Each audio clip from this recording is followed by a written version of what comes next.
Fala pessoal, tudo bom? Minha gente, essa questão que a gente vai resolver agora é uma questão da PUC de São Paulo, é uma questão interessante para a gente lembrar sobre o comportamento óptico de uma lente. Basicamente, uma lente tem dois comportamentos ópticos. Quais são eles? Uma lente ela pode ser chamada de convergente, tem um comportamento convergente, que é quando a luz ela passa por dentro da lente, a luz sofre refração, a luz muda de velocidade, e nesse caso também pode mudar a trajetória, né? Lembrando que refração, pessoal, vale a pena dar essa lembrada conceitual. A refração é um fenômeno que ocorre quando uma onda, no caso a gente está falando de luz, não é? Quando a luz ela passa de um meio transparente para outro, e sempre que isso acontecer, a luz muda de velocidade. Mas, Diego, eu pensava que sempre ocorria mudança na trajetória. Não, não, não. A luz ela pode mudar de trajetória, em geral até muda, ok? Mas nem sempre, tá? O que a gente pode garantir, sem medo de ser feliz, é que quando a luz ela mudar de meio, ela sempre vai mudar de velocidade, ok? Posso até também dizer mais que sempre que a luz mudar de velocidade, é porque ela estará mudando uma característica sua chamada de comprimento de onda. Uma outra característica chamada de frequência, essa nunca se altera, tá, gente? Então, só estou dando uma lembrada com vocês aí. Deixa eu só dar uma aumentadinha aqui para vocês me verem melhor. Então, só estou dando uma lembrada aí conceitual nessas coisas, porque muita gente acaba se confundindo, pensando que a luz sempre sofre mudança na trajetória quando ocorre refração, ok? Então, nem sempre. Mas voltando ao que a gente estava discutindo, então a lente ela pode ter um comportamento convergente, que é quando a luz passa por dentro da lente, a luz sofre refração e os raios de luz, ó, se aproximam. A luz ela tem a característica de juntar, aproximar os raios de luz, ok? Já quando a luz ela passa por dentro da lente e a lente tem a característica de afastar esses raios de luz, aí a gente diz que o comportamento dessa lente é um comportamento divergente, ok, pessoal? Então, um comportamento convergente, comportamento divergente. Mas por que esse termo comportamento? Porque, pessoal, uma lente convergente ou uma lente divergente, na verdade, os comportamentos podem mudar. Então, duas coisas são importantes aí para a gente definir o comportamento de uma lente. É a sua geometria e o meio onde essa lente está inserida. Ok? Então, vou relembrar isso aí com vocês rapidamente para a gente poder matar essa questão aí bem legal. Então, deixa eu agora dar uma diminuída aqui, ó, para você se concentrar aí na leitura e a gente poder entender aí todos os detalhes da questão. Uma lente biconvexa, então de saída já anotaria que a lente ela é biconvexa. Se você esqueceu como é o formato biconvexo, peraí que já eu vou te lembrar, tá bom? Então segura aí um pouquinho. De vidro, olha lá, gente, a questão está me dizendo que a lente é feita de vidro. Isso é importante por quê? Por conta do índice de refração. Então o índice de refração do vidro, a questão diz pra gente que é 1,5, ok? Então, só para também lembrar mais um detalhe conceitual, que o importante desse encontro aqui, pessoal, é ficar lembrando essas coisas, né? Não é importante você só ver a resolução da questão. A questão, muitas vezes, tem resolução. Você encontra resoluções aí bem diretas, vamos dizer assim. Mas o importante aqui é você lembrar conceitos. Isso aqui é fundamental. O índice de refração não é uma coisa constante, tá, gente? Por exemplo, o índice de refração da mesma substância. Por exemplo, a gente está falando de quê? A gente está falando de vidro.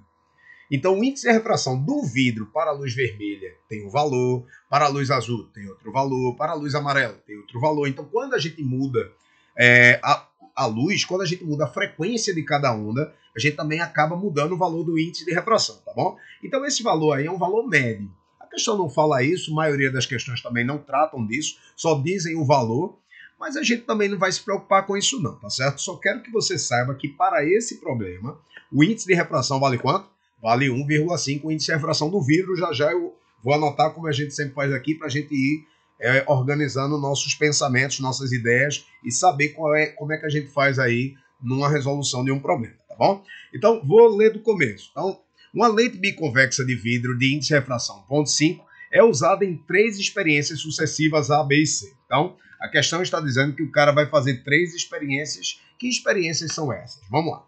Em todas elas, recebe um feixe de raios de luz paralelos ao seu eixo principal. Bem, essa parte é menos importante, assim, para o que a gente vai fazer aqui, tá certo? Mas é só para lhe dizer. Lembrar, é importante você dar uma estudadinha sobre os raios notáveis, tá, gente? Então fica aí a dica, tá bom?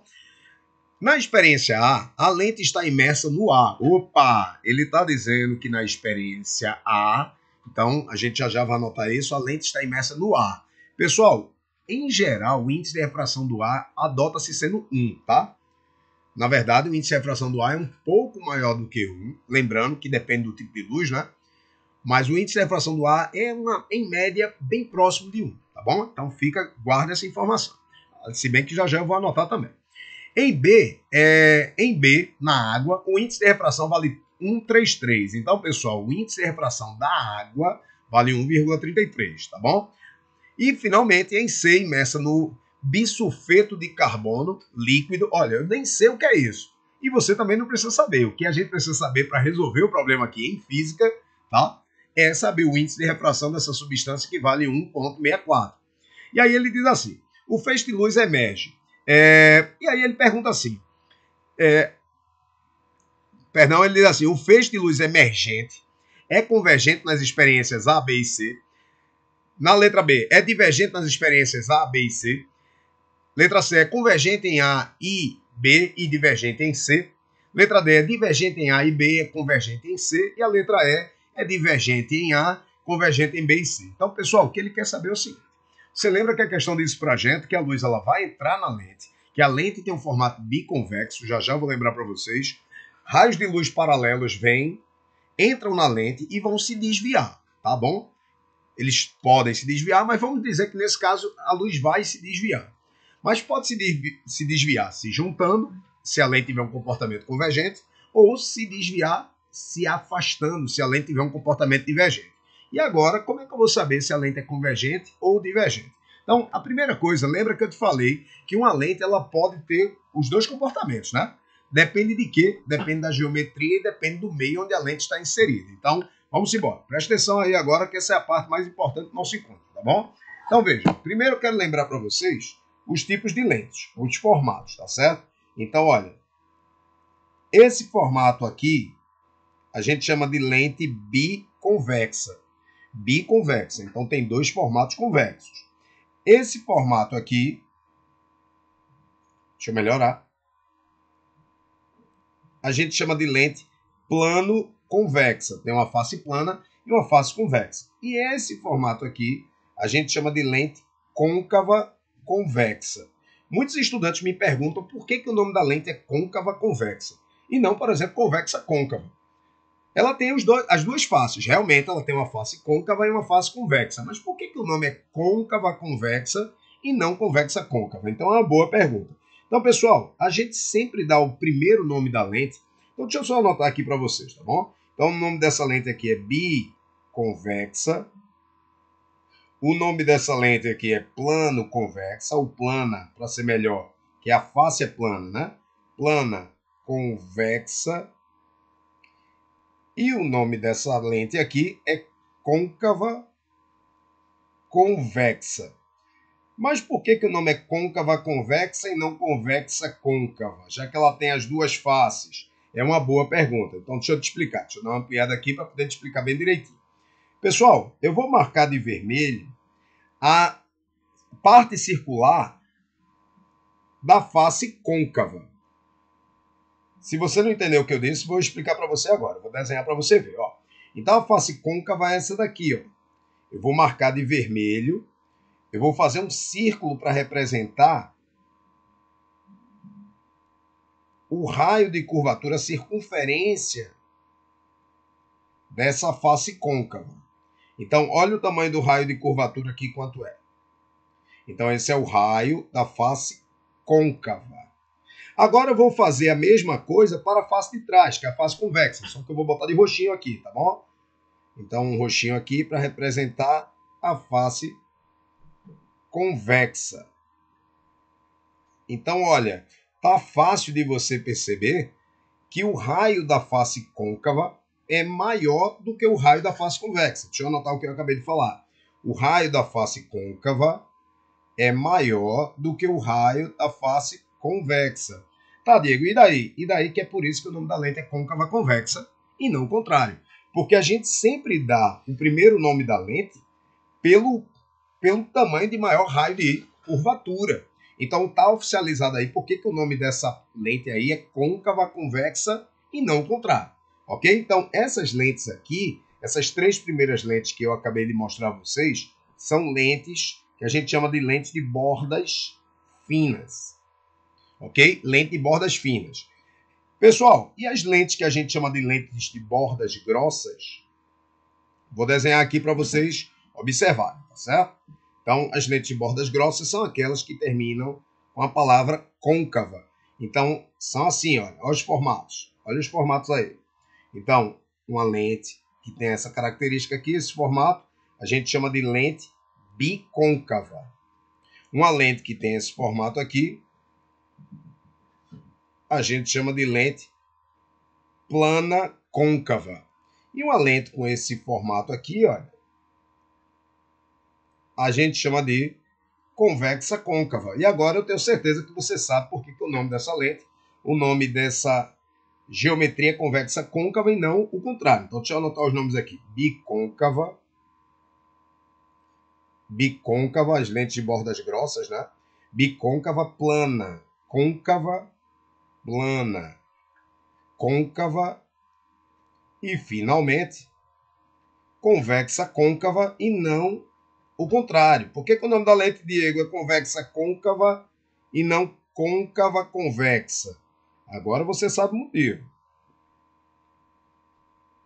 O motivo é porque, vamos desenhar aqui, olha, de vermelho, a circunferência dessa face aqui. Deixa eu só afastar um pouquinho esse nome para não ficar muito poluído aí a imagem. Não ficar muito ruim de você entender, tá certo? Então vamos lá. Então voltando aí para o desenho. Então, olha, se eu desenhar aqui a circunferência, pessoal, dessa face, que é a face côncava, ela vai ter um raio de curvatura. Então, o R da face côncava. Agora, faça o mesmo procedimento para o desenho da face convexa.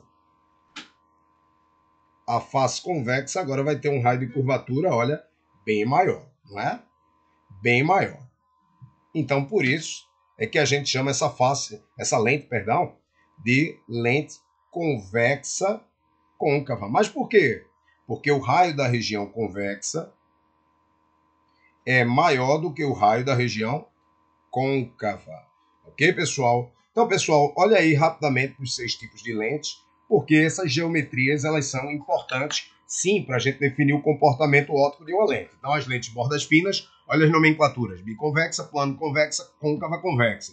E as lentes de bordas grossas, bicôncava, plano côncava, convexa, côncava. Então, toda lente que terminar com a palavra convexa é uma lente de bordas finas. Toda lente que terminar com a palavra côncava é uma lente de bordas grossas. Mas aí vem a pergunta.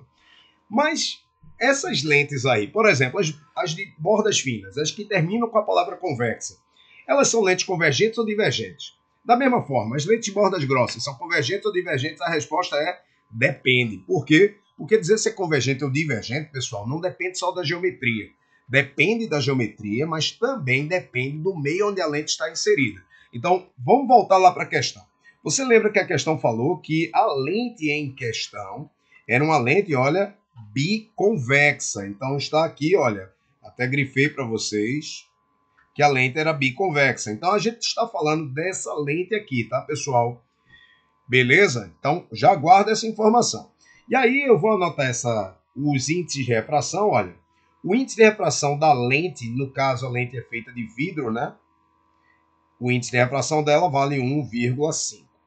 Lembre-se que o índice de refração do ar vale 1. Pessoal, como essa foi uma questão do vestibular, veja que aqui a questão não diz o valor do índice de refração do ar. Por quê? Porque muito provavelmente o que aconteceu aí eu vou te falar. A maioria dos vestibulares, as informações que são constantes vêm no início da prova. Então, muito provavelmente para essa questão, eu praticamente afirmo isso, veio dizendo no início da prova que o índice de refração do ar valia 1, tá?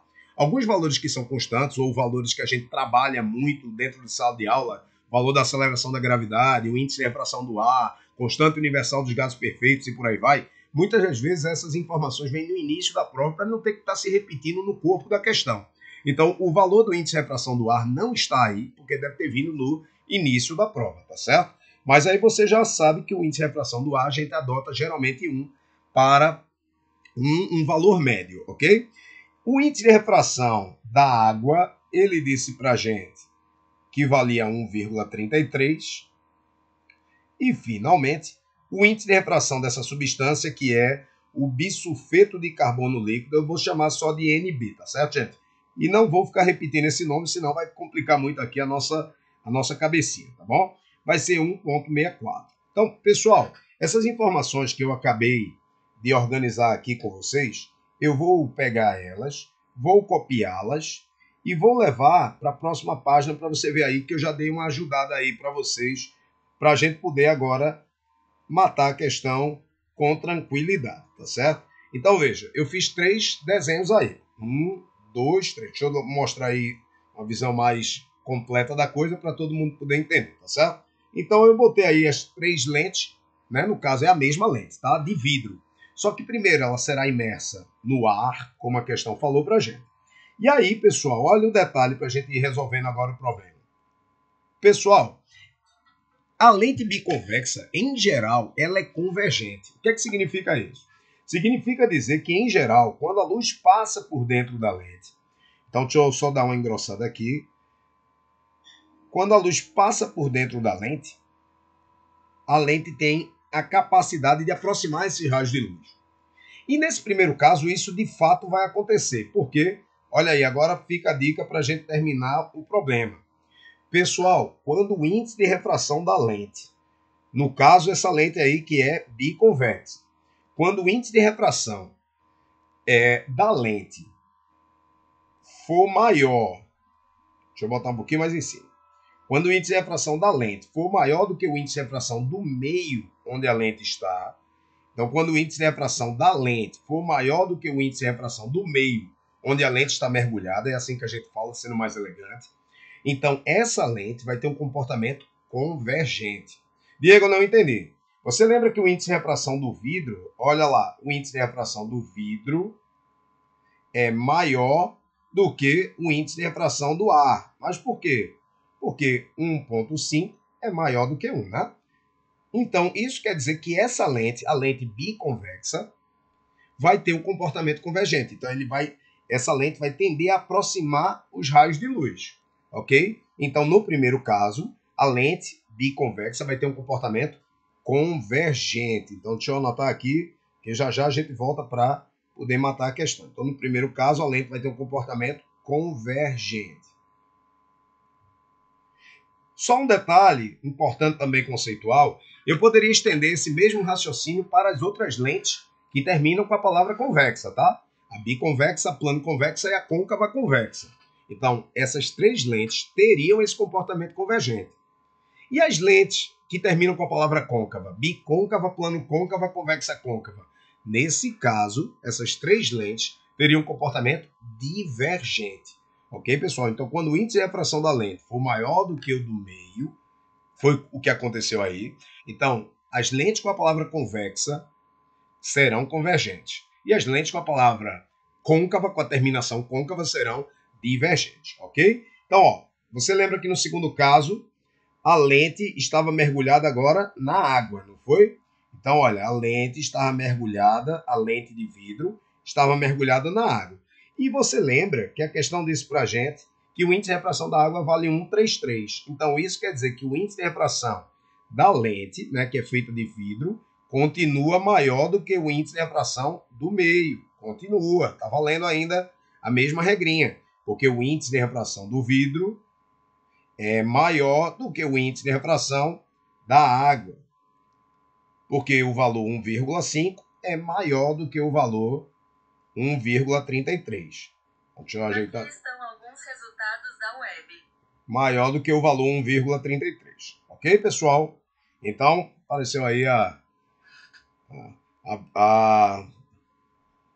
o OK Google. Será que vai repetir aí o raciocínio? Ainda bem que não apareceu.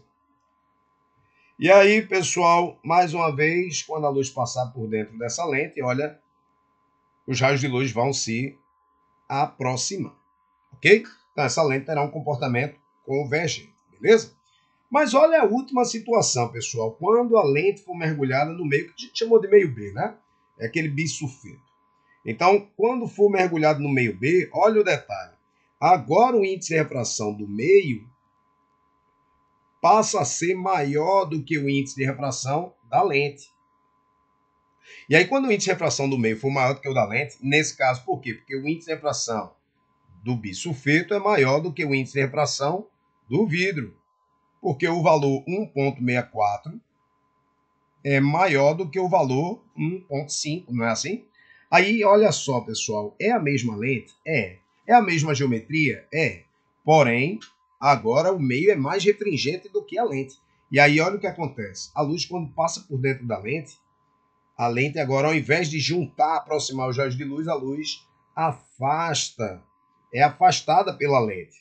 Os raios de luz se afastam. Então, essa lente, ela passa a ter agora um comportamento, pessoal, divergente. Então, observem que uma lente nem sempre é convergente ou também nem sempre é divergente, tá? Divergente. É por isso que a gente chama de comportamento óptico. Porque o comportamento óptico, deixa eu botar aqui que eu esqueci de botar, convergente. Convergente. O comportamento óptico, pessoal, de uma lente depende do meio onde a lente está inserida. Então, não é que a lente é sempre convergente ou uma lente é sempre divergente. Não, não é assim.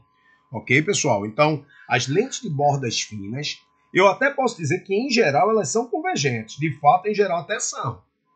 Ok? Mas elas também podem ser divergentes. Da mesma forma, esse mesmo raciocínio, né, você pode fazer para as lentes de bordas grossas. Aquelas terminam com a palavra côncava. Em geral, elas são divergentes, mas ela também pode ser convergente e vale o mesmo raciocínio. Tá bom, gente? Então, você lembra qual era o comando da questão? A questão perguntou para a gente se essa lente de vidro, quando imersa primeiro no ar, depois na água, depois no bisulfeto, quais seriam os comportamentos ópticos? Então, no ar vai ser convergente, na água vai ser convergente e no bisulfeto vai ser divergente. Então vamos buscar aí essa alternativa. Vamos buscar essa alternativa. Ela vai ser convergente em A e B, divergente em C. Então a resposta é a letra C. Ok, gente? Então, pessoal, olha aí. Uma questão bem interessante. Eu espero que você tenha gostado da resolução dessa questão, tenha entendido. Diego, eu poderia buscar mais informações? Eu poderia ter, por exemplo, aí, saber por que a luz ela tem essa trajetória depois que passa pela lente? Gente, tem explicação para isso também, tá? Aqui eu fui um pouco mais dinâmico porque eu estava preocupado e a minha preocupação continua em dizer para vocês aí o que é, no caso aí, o comportamento óptico, né? Mas, por exemplo, tem como desenhar e você provar que isso é verdade, tá certo? Eu não vou fazer isso porque já fica um pouco mais extenso, já está extenso aí esse vídeo, porque eu busco fazer toda essa compreensão conceitual com vocês e o estudo ser um pouco mais completo, tá bom? Então, um beijo muito forte no cérebro de vocês, muito obrigado por tudo e até a próxima.